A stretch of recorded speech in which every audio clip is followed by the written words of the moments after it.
Hello there, welcome to Five Figures. Today on the red carpet, we have a bunch of MOTUC classics. And these are all Mattel. This is before Super 7 got a hold of any of these. It's the good stuff, in my opinion. I love some of the stuff that Super 7 has done, but I really do prefer the old stuff. Mattel did the joints on the ankles much better, and especially the hips. The hip joints are significantly better on these. Feel much better about them. That being said, these are some of the weirdest, frilliest figures probably in my entire collection. So let's start. Let's start in the middle with Glimmer. She's the princess, leader of the rebellion type. Kind of a dipwad, but her parents are, they're kind of a big deal, and she's just kind of an extra. And we're also going to use her to kind of show you the articulation. The articulation on all of these is pretty much the same. You get a ball jointed shoulder, an upper bicep swivel, a single jointed elbow, and then you get a wrist rotation. Not a ton going on there. Most of these have the typical odd thumbs up approach, that the thumb is up on all of the holding hands for some reason. I'm okay with it. At first it was like a super stupid thing that I just could not get past, but I guess I got past it. So they have a ball joint that's kind of on a peg up under the neck, so you never really see like a bunch of gap. I always appreciate that. The sculpting is all done by the Four Horsemen, so you will see a similarity in the face, but you'll also notice every face, if you look closely, is quite different than others, but you can all tell it's done by the same person. Then you get a waist rotation.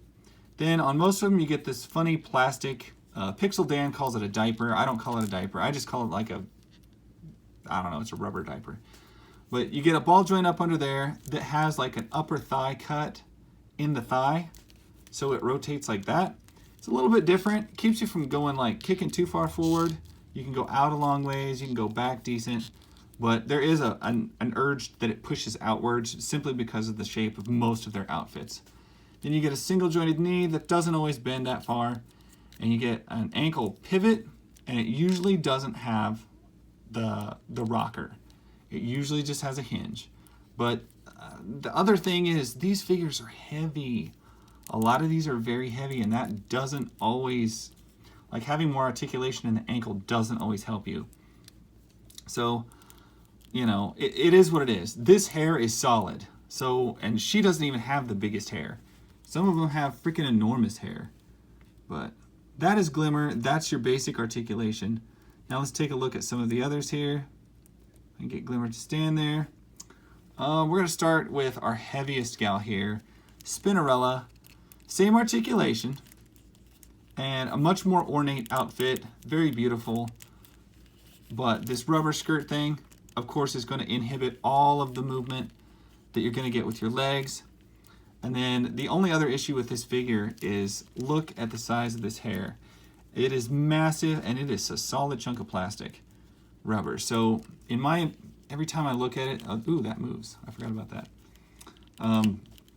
In my opinion, every time I look at it, it kind of makes me want frosting.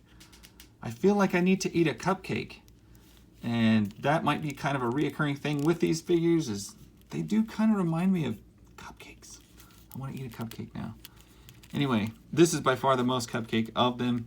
And because of her massive hair, and she definitely has the most massive hair of, I think, any of these, I usually have to use her rod to help support her if she's going to be standing, because she does tend to just clunk over because of the extreme weight of that hair.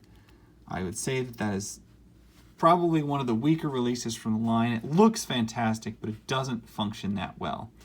By the way, Spinnerella is the name of the DJ for Salt and Peppa. Love her. Anyway, next I'm going to look at this ball of weirdness. This character's name is Perfume A. And she also has extremely heavy hair, but it is not near as heavy as that. That is the heavy. Even with this big weird flower hat, it is not that heavy. Same articulation and a rubber skirt that does inhibit the movement of the legs, but I'm not going to complain. This figure also has one of the weirdest side effects. She smells. She has actually been The plastic has been like embedded with a pleasant odor. If you could smell her, she is smelling up the entire booth right now. It is a very flowery, pleasant scent, which is great. It fits the character. That's why she's called Perfume A. And that, if you think that's odd, you are right. That is very odd. It's similar to what they did with Stinkor, except that he was patchouli scented and he stunk. Smelled like moss or whatever. Or I guess Moss Man smelled like fir, pine tree, moss. And she just smells like, I don't know, some sort of potpourri. And these two look like they shop at the same store. Next up, one of the best color schemes of all of these. This is Casta Spella. And if you think their names are stupid, you're right. They are. But I love them. Casta Spella has some of the most awesome color scheme. Still has the weird thumbs up thing going on. Still has the leg articulation inhibited by the rubber skirt. These are not very flexible. They do flex a little bit, but they're pretty stiff. But all in all, she's an absolutely gorgeous figure to have. And I mean, I think she looks amazing.